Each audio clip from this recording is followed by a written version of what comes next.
ये इतिहास में पहली बार है कि किसी न्यूक्लियर बम को टेस्ट किया जा रहा है। ये सब देखकर ओपनहाइमर इतने शॉक्ड रह जाते हैं कि भगवत गीता की एक लाइन उनके मुंह से निकल जाती है। यहाँ पर एंट्री होती है एक नए शख्स की, जिसे पूरी दुनिया एडोल्फ हिटलर के नाम से जानती है। पहला एटॉमिक बम गिरा दिया जाता है, जिसका नाम था लिटिल बॉय।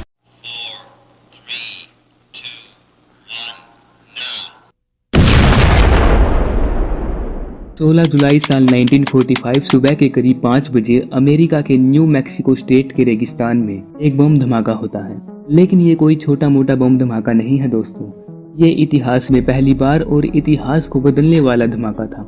ये इतिहास में पहली बार है कि किसी न्यूक्लियर बम को टेस्ट किया जा रहा है। इस न्यूक्लियर टेस्ट को नाम दिया जाता है ट्रिनिटी, यानी त्रिदेव, और इस पूरे प्रोजेक्ट को लीड कर रहे थे साइंटिस्ट जे रॉबर्ट ओपनहाइमर। इसकी वेव्स या फिर कंपन कह लीजिए 160 किलोमीटर तक फील की गई थी। इसके एक्सप्लोजन से निकला मैसिव क्लाउड करीब 12 किलोमीटर ऊपर तक गया था आसमान में। ये सब देखकर ओपनहाइमर इतने शॉक्ड रह जाते हैं कि भगवत गीता की एक लाइन उनके मुंह से निकल जाती है। Now I am become death, that destroyer of the worlds. Now I am become death, the destroyer of worlds. अब आप कहेंगे कि ओपनहाइमर को भगवत गीता के बारे में कैसे पता? इसका भी एक अलग प्रकार का कनेक्शन है जो आप आगे चलकर इसी वीडियो में जानेंगे। आखिर क्या थी ओपनहाइमर की असली कहानी? आखिर क्या मजबूरियां रही होंगी कि ओपनहाइमर ने दुनिया का सबसे विनाशकारी अस्त्र, जिसे एटॉमिक बम कहा जाता है, वह बना दिया था। ओपनहाइमर का जन्म साल 1904 में न्यूयॉर्क शहर में एक जर्मन जूइश परिवार में हुआ था। बचपन से ही वे बहुत इंटेलिजेंट थे। सिर्फ 10 साल की उम्र में ही उन्होंने हाई लेवल की फिजिक्स और केमिस्ट्री पढ़नी शुरू कर दी थी। आगे चलकर साल 1922 में जब वे हार्वर्ड यूनिवर्सिटी में पढ़ाई करने गए तो उन्होंने 4 साल की डिग्री मात्र 3 साल में ही पूरी कर डाली। केमिस्ट्री में उन्होंने मेजर पढ़ाई की और बाद में उन्हें पता चला कि उनका इंटरेस्ट या फिर पैशन कह लीजिए वो फिजिक्स सब्जेक्ट में है। लेकिन इनके दोस्तों का कहना था कि ये एक चेन स्मोकर थे और डिप्रेशन का शिकार थे। एक समय इन्होंने अपने भाई से कहा था कि I need physics more than friends. इनका ध्यान सिर्फ और सिर्फ पढ़ाई में रहता था और बाकी दुनिया से इनका कोई नाता ही नहीं रहता था। तो यह समय होता है फर्स्ट वर्ल्ड वॉर के एंड के बाद का। जर्मनी वर्ल्ड वॉर 1 हार गया था और जर्मनी के ऊपर बहुत ज्यादा दबाव पड़ रहा था। बाकी सभी देश जैसे ब्रिटेन, फ्रांस, सभी देश जर्मनी पर बहुत ज्यादा दबाव डाल रहे थे, जिसके कारण जर्मनी की हालत बद से बदतर होती ही चली गई। फिर यहाँ पर एंट्री होती है एक नए शख्स की, जिसे पूरी दुनिया एडोल्फ हिटलर के नाम से जानती है। इसे आप हीरो कहे या फिर विलन, ये तो आपकी ही मर्जी। इसने आते ही बोल दिया कि जर्मनी को फिर से मैं सर्वश्रेष्ठ शक्ति बनाऊंगा और जर्मनी का दबदबा जैसे पहले रहता था वैसा फिर से होगा और जर्मनी फिर से दुनिया पर राज करेगी। साल 1933 में हिटलर जर्मनी का रूलर भी बन गया। लेकिन इनकी एक सबसे बड़ी कमी थी कि ये जातिवाद बहुत ज्यादा फैलाते थे। एक जाति थी जूइश, जिनको यहूदी भी कहा जाता है। इनको वे गद्दार और गंदी नस्ल के कहकर संबोधित किया करते थे। हिटलर का मानना था कि यही वह जाति है जिसके कारण वे फर्स्ट वर्ल्ड वॉर हार गए थे और हिटलर इन्हें बहुत ही ज्यादा टॉर्चर करने लग गया था, जिसके कारण सभी यहूदी जाति के लोग यूरोप छोड़कर अमेरिका और ब्रिटेन भागने लगे थे। इसमें सबसे बड़ा नुकसान भी जर्मनी और यूरोप का ही हुआ था, क्योंकि बहुत ही बड़े बड़े वैज्ञानिक यहूदी जाति के थे। दुनिया के सबसे बड़े और सबसे महान वैज्ञानिक साइंटिस्ट एल्बर्ट आइंस्टीन भी यहूदी जाति के थे, जो कि अमेरिका पहुंच गए थे। नील बोहर क्वांटम फिजिक्स के बहुत ही बड़े वैज्ञानिक थे, जो जर्मनी से भागकर डेनमार्क गए और फिर वहां से भागकर अमेरिका पहुंच गए। एनिको फर्मी, जिन्होंने ढूंढा था न्यूक्लियर चेन रिएक्शन, जिसके कारण ही एटॉमिक बम बन पाया था। लीज मितनर वो थी जिन्होंने ओटो हन के साथ मिलकर न्यूक्लियर फ्यूजन ढूंढा था, जिसके कारण एटॉमिक बम बन पाया था। ये सारे लोग अगर यूरोप या फिर जर्मनी में होते ना, तो एटॉमिक बम भी वे लोग ही बनाए होते, अमेरिका नहीं बनाया होता। यहीं पर हिटलर फेल हो जाता है। देखिए, भगवान श्री कृष्ण ने श्रीमद् भगवद गीता में भी कहा है कि किसी इंसान की जाति है ना उसके कर्म से डिसाइड होती है, ना कि उसके जन्म से। और यही बात हिटलर समझ नहीं पाया था। हिटलर ने अपने आसपास के सभी कंट्रीज पर कब्जा कर लिया था, लेकिन अगर उसे पूरे वर्ल्ड पर कब्जा करना था तो उसे एक ऐसे हथियार की जरूरत थी जिसका सामना कोई भी न कर पाए और जिसका जवाब किसी के पास भी न मौजूद हो। और तभी से एटॉमिक बम बनने की नींव शुरू हो गई थी। सभी देश अपने अपने एटॉमिक बम बनाने में जुट जाते हैं। अमेरिका को भी पता चल गया था कि हिटलर एटॉमिक बम बना रहा है और सभी जानते थे कि अगर हिटलर के हाथ एटॉमिक बम लग गया तो सोचो इस दुनिया का क्या हाल होने वाला है। एल्बर्ट आइंस्टीन के साथ मिलकर कुछ वैज्ञानिकों ने अमेरिका के राष्ट्रपति को एक लेटर लिखा और उसमें उन्होंने बताया कि हिटलर एटॉमिक बम बनाने जा रहा है और अगर उसके हाथ एटॉमिक बम लग गया तो पूरी दुनिया पर उसका ही राज होगा और अब यह समय चल रहा था सेकेंड वर्ल्ड वॉर का, लेकिन अमेरिका उस समय युद्ध में शामिल ही नहीं था।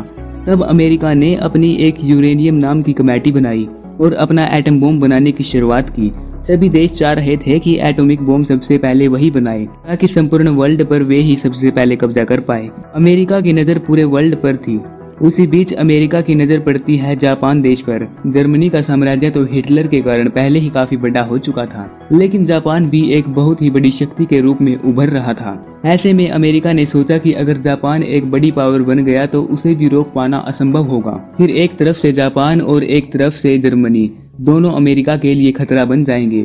ऐसे में अमेरिका ने जापान से ऑयल की सप्लाई ही बंद कर दी। ऐसा करते ही जापान ने एक पागलपंती वाली हरकत कर दी।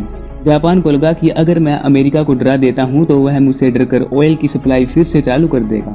जापान इतिहास की सबसे बड़ी गलती कर डालता है और अमेरिका के पीरल हार्बर नामक एक जगह पर हमला कर देता है और उसे तहस नहस कर देता है।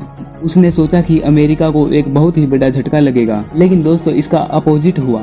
जैसे ही उस जगह पर हमला हुआ, अमेरिका ने भी अनाउंस कर दिया कि अब वह भी वर्ल्ड वॉर 2 लड़ेगा और सबसे पहले जापान को डिस्ट्रॉय कर देगा। अमेरिका बहुत ही सीरियस हो जाता है अपने एटॉमिक बम बनाने को लेकर। अमेरिका ने वर्ल्ड के सबसे बेस्ट 15 वैज्ञानिकों को, जो कि कुछ तो अमेरिका के ही थे और कुछ यूरोप से भागकर वहां पर आए थे, उनकी एक टीम बना दी और उस टीम का लीडर बना दिया रॉबर्ट जे ओपेनहाइमर को। सभी वैज्ञानिकों को लॉस एलमोस नामक एक जगह बसा कर दे दी, जहां पर बहुत सारे वैज्ञानिक, बहुत सारी टेक्नोलॉजी, बहुत सारी आर्म फोर्सेस, मतलब बहुत ही खास जगह बनाकर सभी वैज्ञानिकों को दे दी गई। तभी वहां पर एनिको फर्मी, जो कि जर्मनी से भागकर आए थे, वे न्यूक्लियर चेन रिएक्शन को खोज देते हैं, जो कि एटॉमिक बम बनाने के लिए बेहद खास होती थी। अब आ गई थी ऐतिहासिक घड़ी और अब पहला एटॉमिक बम बनकर तैयार हो गया था। अमेरिका ने डिसाइड किया कि सबसे पहला एटॉमिक बम तो जापान पर ही गिरेगा, क्योंकि जापान ने उस समय अमेरिका पर अटैक कर उनका ईगो जो हर्ट किया था। ओपेनहाइमर ने कहा कि इसका प्रयोग करने से पहले एक बार इसका परीक्षण जरूर कर लेना चाहिए और इस टेस्ट को नाम दिया गया ट्रिनिटी टेस्ट। 19 जुलाई साल 1945 को सुबह 5 बजे ये टेस्ट होना था। इस टेस्ट से पहले जे रॉबर्ट ओपेनहाइमर बहुत ही ज्यादा नर्वस फील कर रहे थे। वे इतना नर्वस थे कि वे अपना हाल चाल बताने के लिए एल्बर्ट आइंस्टीन तक पहुंच जाते हैं। उन्होंने एल्बर्ट आइंस्टीन से कहा कि मुझे ये डर है कि कहीं ये एटॉमिक बम फटे और इसका जो चेन रिएक्शन है वो पर्यावरण में फैल जाए और पूरा विश्व एक साथ ही खत्म न हो जाए। एक बार इसकी जो मैथ्स कैलकुलेशन है वे आप चेक कर लीजिए, आप इस दुनिया के सबसे बड़े वैज्ञानिक हैं। एल्बर्ट आइंस्टीन उनसे कहते हैं कि आपने जो काम किया होगा वह ठीक ही किया होगा। उनकी मैथ्स की कैलकुलेशन ठीक होने के कारण उस परीक्षण को किया जाता है। सभी वैज्ञानिक टेस्ट प्लेस से 9 किलोमीटर दूर बैठ जाते हैं काले चश्मे लगाकर, क्योंकि एक्सप्लोजन बहुत बड़ा होने वाला था। और जैसे ही एक्सप्लोजन हुआ उसका धुआं इतनी ऊपर तक गया कि आप इमेजिन नहीं कर सकते। इसका अंदाजा इस बात से लगाया जा सकता है कि कुछ लोग तो कुछ सेकंड के लिए अंधे तक हो गए थे। ओपेनहाइमर इतने शॉक्ड रह जाते हैं कि उन्होंने देखते ही पहली लाइन भी श्रीमद् भगवत गीता की ही बोल डाली। ओपेनहाइमर भगवत गीता के बहुत बड़े दीवाने थे, जिसे पढ़ने के लिए उन्होंने पूरी संस्कृत भाषा खंगाल डाली थी। और वे श्लोक यह था कि now I am become death the destroyer of the worlds. इसके अनुसार जैसे भगवान श्री कृष्ण कहते हैं अर्जुन से कि मैं बड़ा हुआ काल हूँ, मैं इस दुनिया का अंत हूँ। जब अर्जुन डर गए थे और बोले थे कि मैं यह युद्ध नहीं लड़ सकता, मैं अपनों के खिलाफ हथियार नहीं उठा सकता, तब श्री कृष्ण ने कहा था कि अगर तुम यह युद्ध नहीं लड़ोगे तो सारा युद्ध मैं ही लड़ जाऊंगा और मैं इस दुनिया का काल हूँ, सभी का विनाश हूँ, मैं ही इस दुनिया का विनाश कर दूंगा। आप समझ सकते हैं कि ओपेनहाइमर को एक प्रकार का पछतावा होने लगा था कि उन्होंने ये क्या बना दिया जिससे पूरी दुनिया खत्म होने वाली है।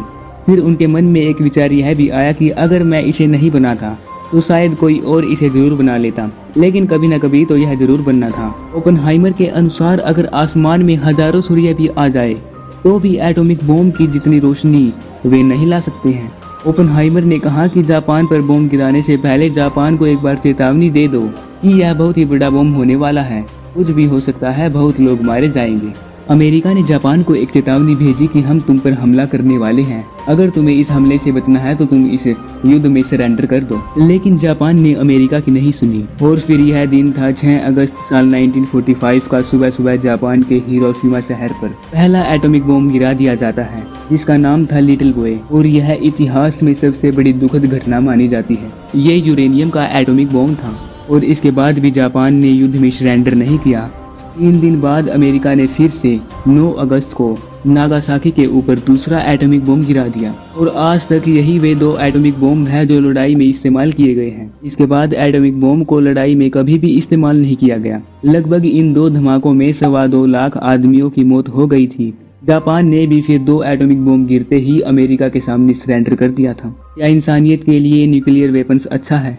वैसे देखा जाए तो जब से न्यूक्लियर एटॉमिक बम बने हैं तब से लड़ाइयाँ कम हो गई हैं, युद्ध कम हो गए हैं, सभी देश एक दूसरे से डरने लग गए हैं, सभी देशों को एटॉमिक बम से डर लगने लग गया है। अब यह क्वेश्चन आपके ऊपर है कि यह एटॉमिक बम बना ठीक था या फिर गलत। अपनी राय कमेंट सेक्शन में लिख कर जाएं। साथ ही साथ इस वीडियो को एक लाइक और चैनल को भी सब्सक्राइब कर सकते हैं।